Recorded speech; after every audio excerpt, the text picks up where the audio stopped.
All right, and we are live. So I want to share a thought process that I went through today as I went to Sydney CBD. So to give you guys a bit of a backstory is every time when I come back from Bali or from traveling, and when I just go to the city, especially during work hours, something tends to trigger me in the sense that there is this panic or there is this how do you call that? Like not stress, but there's this feeling or there's this little voice behind me that's telling me that, okay, maybe I need to think about my plan B just in case these does not work out. What kind of jobs will I go? And the other part of it is because I'm being surrounded with people and my friends who are all around, that does corporate work and everyone's in suit. And then that, hey girl, and then that would give me the pressure of like, okay, maybe I should go find a real job. Again, who defines what real job is? And I think that that's something that many of us go through, especially when we go past the leap, when we take the leap, because we're so conditioned. We've formed this mindset growing up by society, and also our friends around us have this notion of how like safe job means finding a 9 to 5, means going to city. But who determines that? And for a long time, I feel that way every time I go into the city. I don't know what it is, but it feels like, I have to dress properly because everyone around me is, dressing up like corporate wear.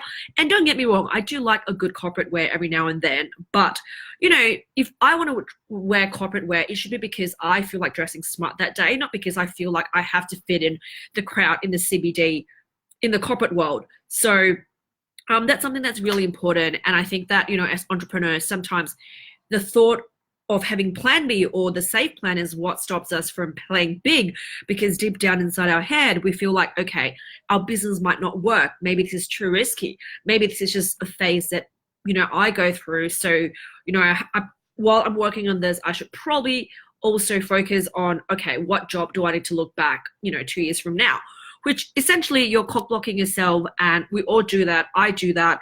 And because our subconscious and our ego, really, needs that comfort and safety. So, when you're in that familiar environment, for me is because I used to work in the CBD, and, going through that, like going the swanky offices, because that used to be my dream to work in like a really swanky office in the CBD. So because that was so ingrained in my head that every time I go through that, that would trigger some sort of familiarity, like comfort and just a need to feel safe. And then from there, you would start noticing. And then if you start being more aware of your thoughts, you would see, okay, when you go to the situation, you're like, okay, maybe I should start thinking of plan B.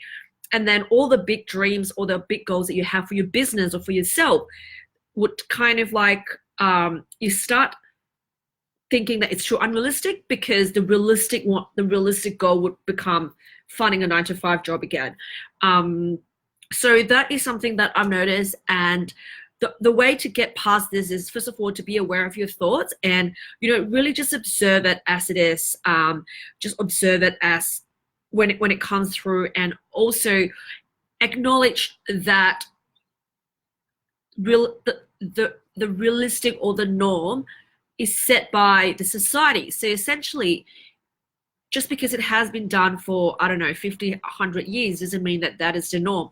You set your own norm, and, what you do now is normal for you, and just really accept that. Took me a long time to actually get there, but I think it's just really reframing your mind each time you're back. So yeah, that's something that I wanted to share with you, because I'm sure that many of you guys can relate. And I think the whole employee to business owner mindset is probably one of the biggest transition or biggest struggle one might have. If you have, you spend 40 hours or more a week at work before you take the leap. And just imagine all the conditioning, all the stories that you have built up over the years, and now you're doing something completely different. There are still going to be a lot of beliefs and all that story that you have for I guess normal would have been stuck in your subconscious mind. So be more aware of that, and you should tell yourself that there is no plan B, and you're going to start being the person that you want to be right now. Be it a leader, be it like a badass boss in your industry, whatever it may be, you're going to start being it right now. And the person right now is not going to worry about finding a 9 to 5 job again, because you're going to do whatever it takes and you will make it work. So, by I guess putting plan B out of, I guess, abolishing plan B, which is the safe option, and just really being that successful entrepreneur you are, and just really work on your mindset every single day, you might surprise yourself. Just thought I really want to share that with you guys, just because I think that for us, it's so easy for us to, start falling back into our comfort zone, when we get back to familiar environment, when we get back to around familiar people. It is very easy to fall back into that habit. I mean, we are creatures of habit. So unless we're actively, activating our conscious mind, we're actively trying to, observe our thoughts, it's easy to fall into the dark rabbit hole. So this is a reminder for you, fuck the plan B and start playing big. Because ask yourself, what are the potentials out there if you decide to stop playing small? What if you start embodying who you're meant to be and not think of the plan B where you have to go back to your 9 to 5? What actions would you take? It's tough, and you and I are going to keep each other accountable, because, we're in for the long run. Hope you find these useful, and if you have any questions at all, leave them down in the comments below, and talk to you guys soon.